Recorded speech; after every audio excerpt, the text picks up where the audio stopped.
What up, y'all? Welcome back. This video is... This won't do. Won't do. There we go. Much better. Okay, this video is going to be special because it is the story about how I lost 60 pounds in 3 months and how absolutely anyone else can do the exact same thing. Here we go.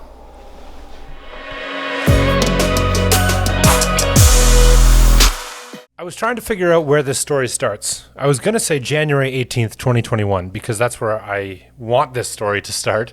But I was looking through my phone. And for anybody who's felt like they've faced every setback and they've tried to start time and time again, keep listening. Because when I was scrolling through my phone, I found before pictures that were dating back to 2017 in my current phone. What that means is that I had said enough is enough and decided to change my life since 2017. I have more before pictures in my phone than most personal trainers. It's literally a compendium of worsening before pictures. The very first one, I think I was, under 300 pounds or around 300 pounds. And then when they progress, and then every time the before picture becomes more and more and more until I'm just this swollen balloon of a human being. And that's where this story was supposed to start, was January 18th last year. By January 18th last year, I was 340 pounds, 339.7 when I weighed in, which is the heaviest I've ever been in my life.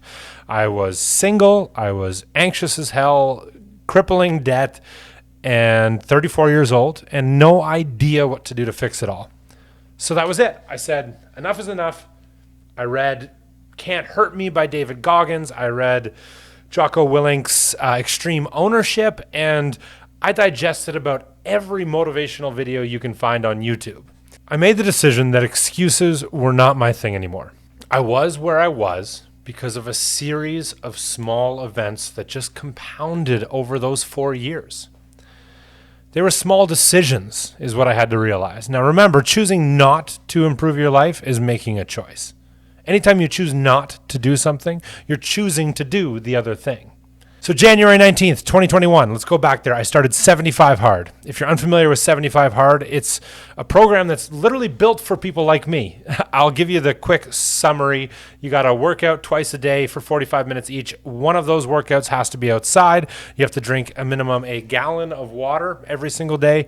You have to follow a diet. It's up to you what that diet is, but it has to be a real diet. You can't just eat Twinkies, even though somebody did lose weight doing that. You have to take a progress picture every single day, and you have to read 10 pages of a book every day. I think that's what it is. I should know because I'm doing it right now. The reason it's for someone like me is because it's for people who are compulsive. They're going to be the most successful at it, at least. I tend to go 100% into everything I do. Anybody that knows me will say, yeah, that's kind of one of my biggest assets and also one of my biggest flaws. When it comes to challenges and things that are, competition, I tend to do very well because, again, I give 100% of myself because I really want to win. But the same can be said about when I'm drinking or when I choose to gamble. If I go to a casino with my wallet, I will take what the bank will give me from my debit card and what the bank will loan me from my credit card before I walk out. So back on January 19th, 2021, I started 75 Hard. After about 3.5 months, not just doing 75 Hard, but a lot of things, and I'll explain that, my weight went down to 279.7, exactly 60 pounds. Today, I'm actually almost that same weight. I'm just over 280. I want to talk about those 60 pounds, how I lost them quickly in 3 months. I want to talk about kind of what happened after that and why you shouldn't worry about every time you fall off the wagon, so to speak. I guess I just want to give the 5 tips as to how I did it and take what you want from that, and best of luck. I could summarize the video and end it here by saying that weight loss is strictly the mathematical equation of calories in must be less than calories out, as in you must expend more calories than you naturally or than you consume over the course of a day. But adherence to a diet or to a calorie deficit or to any sort of program requires a little bit more than just some basic science. So I will explain to you how I've been able to maintain over this year, as well as how I lost the weight in the first place. Number one, move.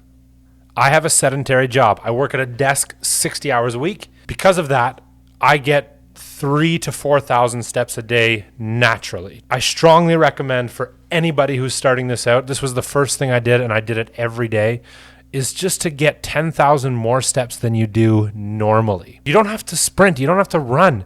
For the first month of me losing that weight, I didn't run once. By the end of the 3.5 months, when I had hit my goal weight, I still wasn't able to run 5 kilometers. They say about 10,000 steps more than you currently get daily will lead to about 3,500 calories extra burned each week, which is about a pound lost if you just kept everything else the same. Number two, and this isn't for everybody, but I strongly recommend it. I included it in my regime from day one. Lift heavy things. Fortunately for me, when I was 340 pounds, I was a heavy thing. So I started with bodyweight squats, kneeling push-ups, and sometimes I couldn't even do those. So I did ones where I just lean against the wall or a high desk. And eventually I got to the point where I could do compound movements with weights, also known as resistance training. The reason this is important, as you start to lose weight, you want to maintain or potentially even build a little bit of muscle.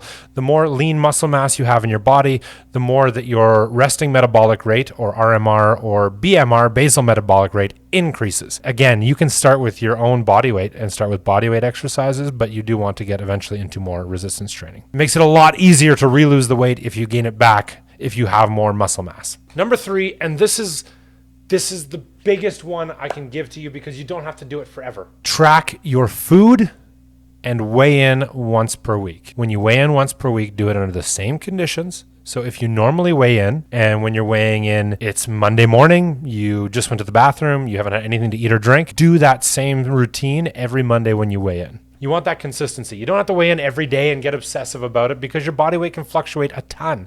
However, if you do it once a week, over the course of a few weeks, you'll notice very clearly if what you're doing is working or not. The reason I say track your food is because most people are incredibly ignorant about how much calories are actually in the things they're consuming. You don't have to get obsessive about it, as I mentioned, but if you do it for a while, you can start to look at things and say, okay, I know that chicken breast is 340 calories and it's going to give me about 50 grams of protein. It's really easy to just casually put things like peanut butter, olive oil, mayonnaise on things without tracking, and then wonder where all of this extra weight is coming from. If you eat nutrient-dense, satiating foods and track it, you'll just learn to have a better understanding of diet and nutrition as a whole, and that's so important to weight loss. I wouldn't have the appreciation that I do now for potatoes unless I was tracking my macronutrients and my overall calorie input for a while. The reason is because potatoes are very high on what's called the satiety index. They're very satiating, and they're lower in calories than most of your other carbs or starches. So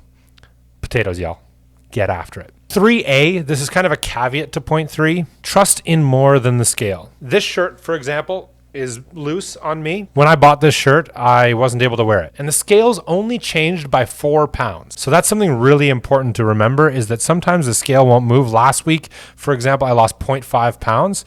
I could be very discouraged by that, but my jeans are fitting looser. And I looked at my picture from today versus my picture from January 10th and significant improvement. So please trust more than just in the scale. Don't let the scale dictate your mood or your effort moving forward. Number 4. Arguably the most important, because there's so much science that supports it, you have to get good sleep. Commit to quality sleep. There are a million studies that support this, and you will notice the day that you start making this a priority. It should be your top priority. As a matter of fact, if you can do one thing out of all of this to start with sleep. There's a million things you can do. Make sure that you're using blue light glasses or not using electronics at all after a certain time. Try to read before bed. Practice meditation. This is a big one. Try not to eat within a few hours of bedtime. That actually helps a lot of people because of their digestion, and also mind what you eat within a few hours of bedtime.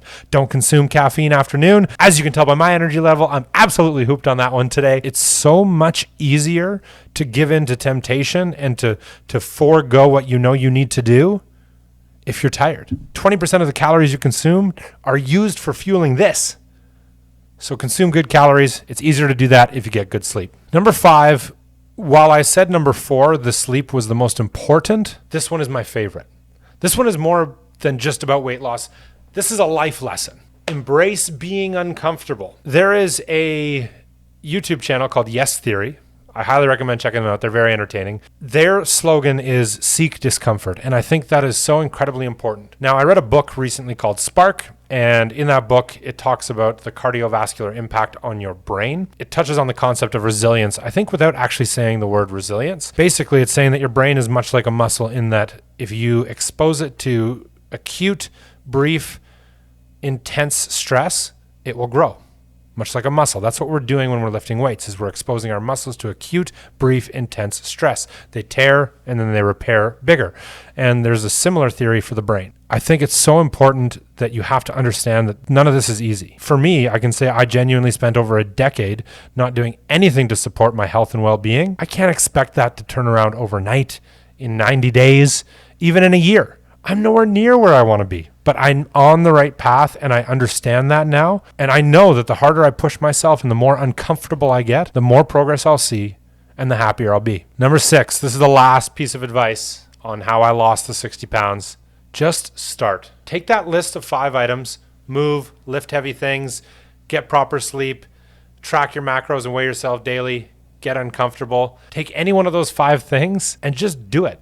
Just do one of them. Just do one of those for a month. Keep everything else consistent with what you currently do, because it's all about building habits. We all have a ton of bad habits, and it's about time that we start developing good ones. Just start with something. Commit to one of these 5 things and just try it, and you will make that same progress. And understand it takes time.